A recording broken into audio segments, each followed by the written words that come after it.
Hey everyone, welcome back to Ragtag Stacking. In today's video, I want to talk a little bit about 4 terms that every silver stacker should know. This is a continuing series that I've been doing. I haven't put out one in a while, but I believe this is the 5th version of this where I've done 4 terms previously. A lot of them were like beginner terms and things like that. But this is the 5th video like that, so volume 5 if you want to call it that. But before I jump into I do have some more things that have come in from eBay. This is more stuff that was ordered before the increases and stuff like that. So it is some more Canadian dollars, and I have ordered from TCal before. TCal Services. This is one of the best places that I get my Canada silver dollars off of on eBay. So if you want to pause it there, you'll be able to get that information. And I live up in Canada, so I've got really good reviews on here, and the shipping is very inexpensive. As I said, for me in Canada, it could differ for you if you live in the States, but if you want to pause that, get that information. And I did get one more here from TCal of the 64 Charlottetown, Quebec. Said in previous videos, not my favorite design, but they are always in very good condition. I don't like it. Whoops. I don't like them in these cardboard flips, so I am going to take it out. Just pop that out here. And yeah, so there you go. The 1964 Canada dollar, the Charlottetown, Quebec design. I'll put that down here.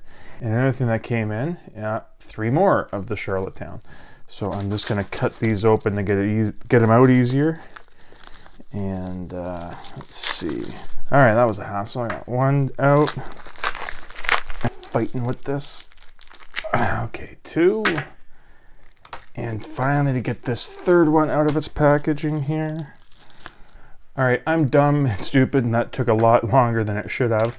But yes, I did get the 3 more of these out of the packaging there, and I will just quickly show it to you. Another one that's in pretty decent condition.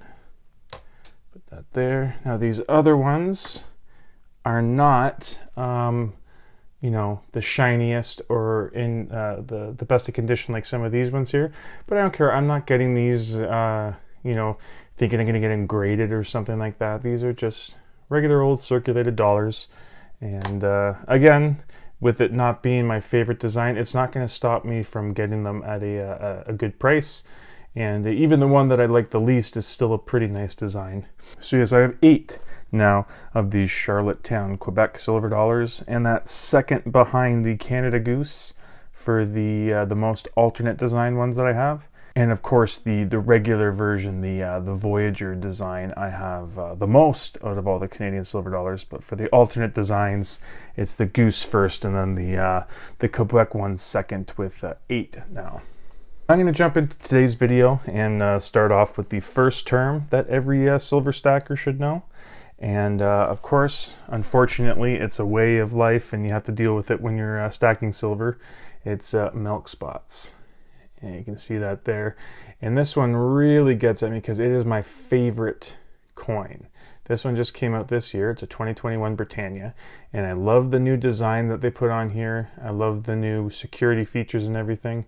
But unfortunately, it's got the milk spots on the Queen Elizabeth side. I do have a few that have them on the Britannia side as well, but they are just small little dots. And on the Elizabeth side there, you can see that there's a lot of milk spotting on here. It's unfortunate, like I said, but it's kind of something that you have to deal with if you want to get certain coins. Certain coins have more of a history of milk spotting.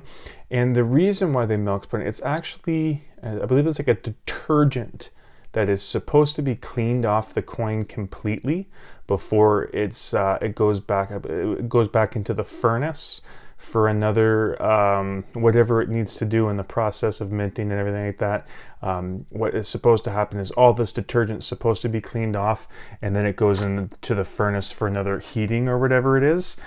Some of the coins don't get the detergent completely off, and it basically gets baked into the coin.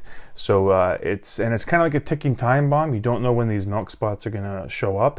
Could be a week, a month, a year. Some people have said that some of their coins that have been slabbed have milk spotted as well. That would be very unfortunate if you spent money on getting a perfectly graded coin and then it milk spots down the road. That would be a kick in the teeth. Yes, the Royal Canadian Mint has done a thing called Mint Shield. They don't say it completely gets rid of it. They didn't word it like that. They say it. They do say it helps to prevent milk spotting. And on all of my Canadian maples, I have 2020s exclusively, and there's no milk spotting on them. So they tend to be doing a good job on them. And the small sample size I have from 2020 that have the Mint Shield on it, it has protected the coins from milk spotting. But that's definitely a term that you're going to hear thrown around on YouTube. And these are terms that you might just hear in passing on some videos. And you're not going to expect the person, the content creator, to stop on every single term, every single video to explain it to everyone. They're going off the assumption that a lot of people will have heard these before, and they're just trying to get the point across of their video. They're not going to want to stop and go over all of these. So these are just some terms that you may or may not know. I know a lot of you will probably know all of them, but some of them you might just think, oh, I have heard that in passing, but it's not something that I completely 100% understand. Okay, and yes, the third term that I want to get into is bull and bear market. Whether you're bullish or bearish, you've heard those terms before. And for the most part, you know that the bull is the upturn, the upward trajectory, and the bear is the downward trajectory. And you hear a lot in the stock markets and things like that, but silver it's like that as well. With the silver market, you can be bullish or bearish on it. But I didn't really know, and I wanted to look into it as to why they use those terms. Why did they go with the bull and why would they go with the bear? And they did it because they chose these two animals. So I looked it up, and it has something to do with the the attack styles of each of these animals. The bull, with its horns, they have an aggressive, upward thrust with their head. I know you couldn't see it. I literally did the upward thrust with my head because I'm an idiot. But yes, you can imagine a bull, with the matador in front of them, running and charging them with the head flipping up and trying to, sometimes you see the matador go flying in the air. It's definitely a thrust upward. And with the bear, when they're attacking, it's a lot of the time it's a big swipe down with their paw because they're a lot bigger and a lot of their prey is going to be smaller than them, and they're just massive, huge beings that they have these huge paws. They'll just swap down on you and you're on the ground, you know what I mean? So that's where it came. I looked it up on Google because I was interested to see where why they chose those two animals, and that's why, because of their attack style. So with the bear, it symbolizes the downward movement of the market, just like when it swipes down at its prey. And with the bull, it symbolizes the upward trajectory, just like when he's trying to gore the matador. You know what I mean? And the fourth term that I want to go over is cast bars. Now, I wasn't quite sure with this before because I had seen hand-poured stuff before, and I also had seen some videos about people talking about this as a cast-poured bar. And the cast looked a lot nicer. It looked a lot of a mirror-like finish on it. The Scottsdale 100 gram I see a lot of the time, and that one's a very, very nice looking bar. But the ones I have in front of me are the hand-poured one, and they're both hand-poured. But the difference between poured and cast is in the mold itself. So something like this is the traditional hand-poured thing that you'll see. You see some air bubbles there. You see some pour lines on it and everything like that. A hand-poured bar like this is where you'll see, everyone's seen the videos of like the big molten the hot silver being poured into the mold from the big what are they called? I'm trying to think of what it's called. But whatever, it's glowing orange and it's being dipped into this mold. It's an open face mold, you know what I mean?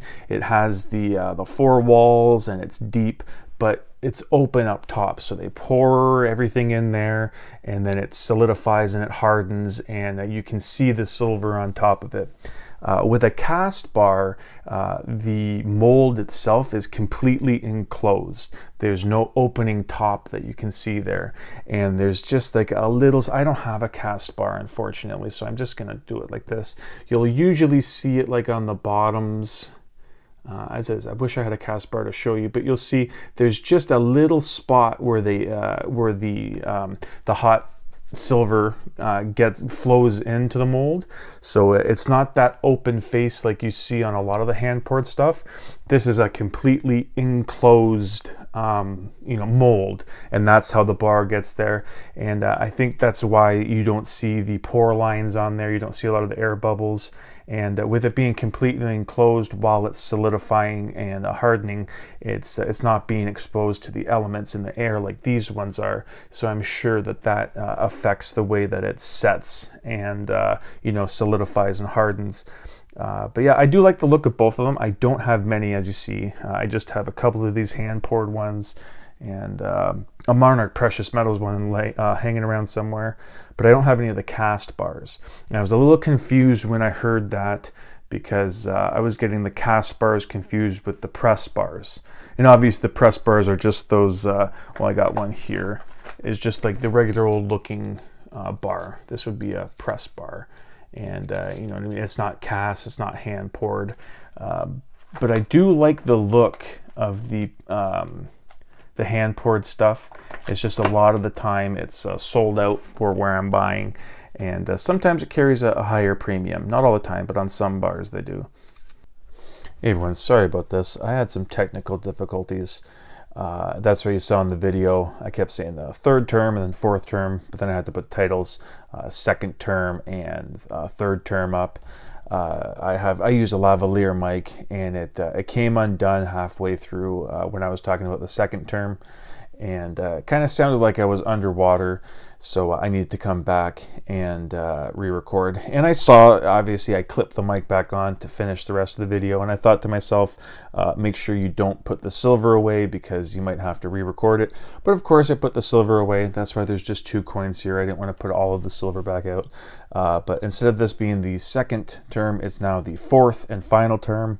So thank you if you're still watching. If at this point you're still hanging on to the video, thank you. And again, sorry about the quick cut to this. But yes, the getting into the fourth and final term is MS70. I'm using MS70 because that's what everyone would love to get as a perfectly graded coin, but I sort of mean the abbreviations in general. So if you're just new to stacking, there are different styles of stacking. For me, I just stack for weight. Other people are flipper stackers. They want to get a coin, then try and flip it for a little bit of a profit right away. And other people are collector stackers. And if you're a collector stacker, you're going to be running into a lot of graded or slabbed coins. And you'll see a lot of abbreviations and things like that on the top card there, whether it's from NGC or PCGS. And you might not know right off the bat what the abbreviations are, so I'm going to just give you a website here. I'll show a picture of the glossary that they show. It's really straightforward and explains all the terms to you. So like the MS70, you'll see there is the mint state, is what MS stands for. And you'll see other abbreviations like XF or the AU. I believe there's good, very good, fine. There's different ones. And also there's different things like FB being full band for like a mercury dime. There's different things that are abbreviated on the top of the card, and here is where it goes over all of them. So these terms will be very familiar to you after you've been collecting for a while, but when you're first dipping your toes into collecting and getting your feet wet, you might not know all of the abbreviations. So this is a quick little website here that will help you out with all of that, because it's definitely going to be something that you'll need to know and be able to reference and understand when you're bidding on something, say on an auction, or if you're looking to pick something up off of Instagram or eBay, whatever it is. Yeah, you'll want to know exactly what the grade is and everything like that to better make an offer or see if it's a good deal, or if guy's trying to pull a fast one and make some money off of coin that's not worth as much as he's charging.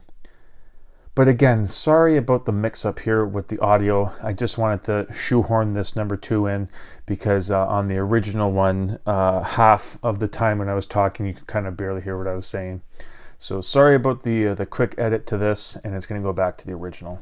For good terms to jump back into this kind of video series that I had going on, this being the 5th, I did say in the previous ones terms for beginners, but there are some terms here, even if you've been stacking for a long time, there are some terms where you know, you might hear it and again might not 100% understand everything.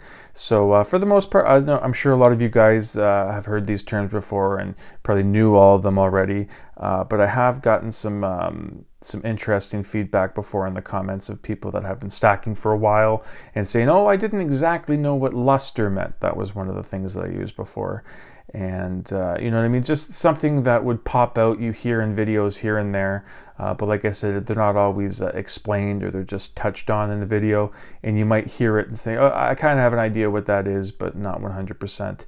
So that's kind of what I'm trying to go for with these videos. And I hope you enjoyed it. So that is it for today's video. Thank you so much for watching. And I hope you come back for the next one. Thank you.